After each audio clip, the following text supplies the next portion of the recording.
Have you ever reached a point in life where all you wanted was just a moment of rest, but somehow responsibility kept finding you? If you have, then today's story will speak straight to your heart. Before we go deeper, make sure you subscribe so you never miss episodes like this, because what you are about to hear carries life-changing lessons hidden inside one of the most beautiful moments in the ministry of Jesus. In chapter 39 of Desire of Ages, we see Jesus and his disciples stepping away from the crowds for a rare moment of quiet. They were exhausted. They had served, healed, encouraged, and taught non-stop. And now, at last, they had found a quiet place. A simple, peaceful moment. A place where they could breathe. But peace didn't last long. People noticed Jesus was gone. Some saw the direction he traveled.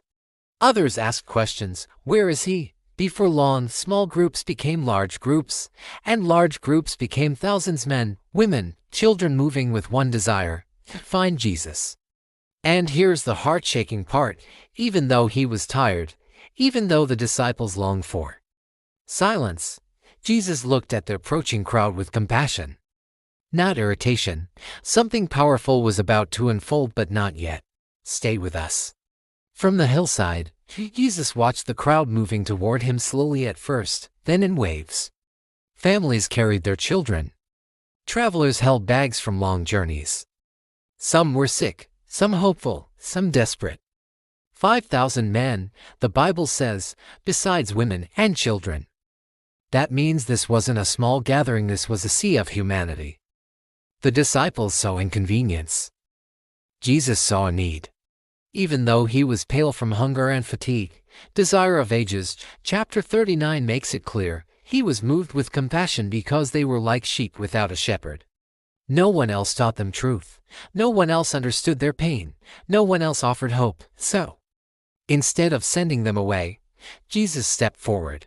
He spoke words that were simple, clear, healing words that reached the tired, the hurting, the forgotten. People listened so deeply that they forgot everything else: their hunger, the time, even the long walk back home. Hours passed like moments. And still, they stayed. This is the power of genuine love, love that does not rush, love that does not select, love that meets people exactly where they are.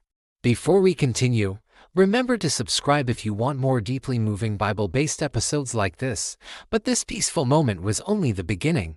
Something unexpected was coming. As the sun slowly dipped toward the horizon, the disciples started to feel uneasy. The crowd was still there, still listening, still clinging to every word, but evening was coming fast. People had been standing for hours. Some had traveled from far regions on empty stomachs. Mothers held tired babies.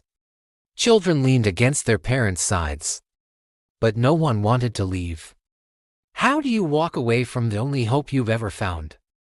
Jesus himself hadn't eaten all day. He was weary to pale, hungry. Yet he would not turn from the people pressing toward him. Compassion was his strength. Finally, the disciples approached him with a gentle but urgent request. They said, in essence, "Master, let them go. Let them find food in the nearby towns." On the surface, it made sense. It seemed practical, logical, responsible. But what Jesus said next shocked them. "Give you them to eat." A command, a test. A moment that stretched every bit of their faith. Because now the problem wasn't just the hunger of the crowd. It was the impossible expectation placed right into their hands. Something was building slowly, quietly, intentionally. And this turning point is where everything shifts. When Jesus said, "Give you them to eat," it was more than a command, it was a gentle test. He wasn't asking because he expected the disciples to solve it on their own. He was guiding them to recognize a truth they had not yet fully learned. So he turned to Philip and asked a question that sounded completely unreasonable. "Where shall we buy bread for these people to eat?" Philip looked out at the massive crowd, thousands upon thousands, and immediately felt the weight of impossibility. He calculated quickly and concluded even 200 pennyworth of bread wouldn't be enough for each person to get even a small bite. It was human reasoning meeting a divine challenge. Andrew stepped forward next, almost embarrassed by the smallness of what he found. He said, "There is a lad here with 5 barley loaves and 2 small fishes, but what are they among so many? 5 loaves. To fish, 4,000. The disciples saw a shortage. Jesus saw a seed. What they viewed as not enough was exactly what he wanted to use. And right here, hidden in this simple exchange, is one of the deepest lessons God teaches us even today. He starts with what we already have, no matter how small it appears. But what Jesus did next would change the atmosphere completely. Jesus did not rush. He never performed miracles for excitement or entertainment. Desire of Ages, chapter 39 makes this clear. He worked only to meet genuine needs. And on this hillside, with thousands tired and hungry, he was preparing to meet both physical and spiritual hunger at once. But first he asked for order. He told the disciples to organize the people into groups of 50 and 100. This wasn't just for neatness. It allowed everyone to see what was about to take place. It made room for calm, for safety, and for understanding. Mothers could sit. Children could rest. Elderly men and women finally had a chance to breathe. Order creates space for faith to grow. As the crowd settled on the grass, a gentle anticipation moved through them. They didn't know what Jesus planned to do. They didn't even fully understand the problem. But they trusted him enough to sit down and wait. The disciples brought the 5 loaves and 2 small fish, such simple food, common food, nothing fancy, nothing luxurious. It was the daily meal of fishermen. Not the kind of feast people expect in miraculous moments, but Jesus took it in his hands. And what he did next would reveal the heart of God in a way few had ever seen. Before we continue, remember to subscribe for more Bible-based stories that strengthen faith and understanding. With thousands watching, Jesus did something beautifully simple. He lifted the small meal toward heaven. No dramatic gestures, no grand display, just a quiet act of trust. Desire of Ages. Chapter 39 tells us he looked up to heaven, blessed the food, broke it, and gave it to the disciples. That moment was the turning point. The miracle didn't explode suddenly. It flowed quietly in his hands, then through the hands of the disciples, then out to the people. As they reached to him, their hands were never empty.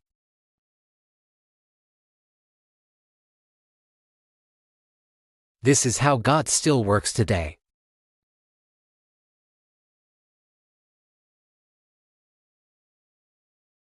And what he places in our hands never runs out as long as we keep sharing it.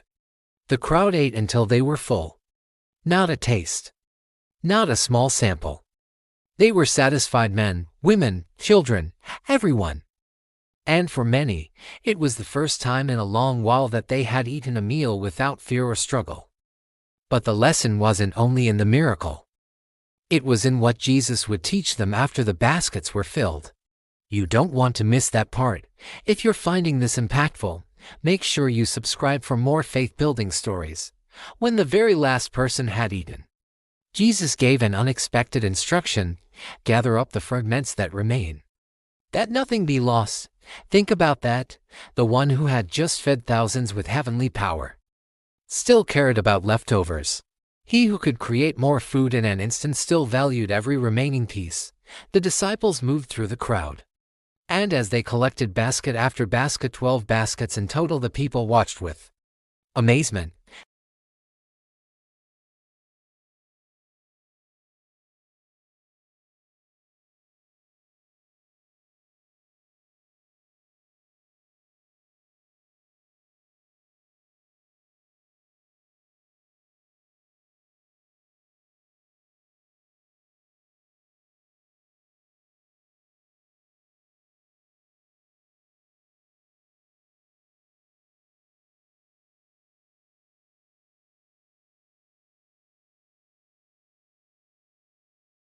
God expects us to gather every blessing, every lesson, every truth he gives and pass it on.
The disciples learned that day that their ministry, their future, their mission would never depend on personal strength alone.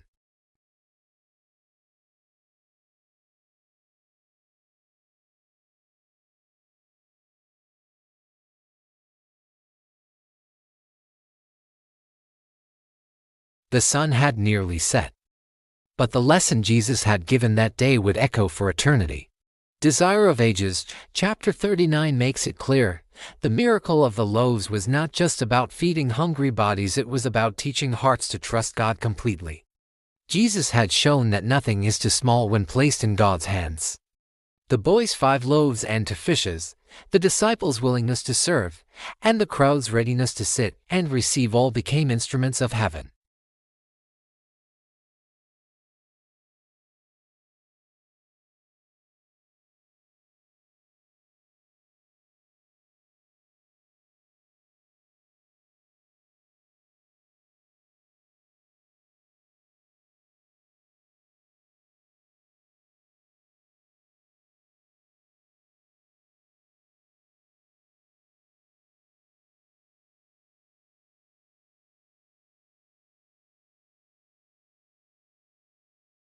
So, as you go through life, remember the power is not in your ability but in His presence.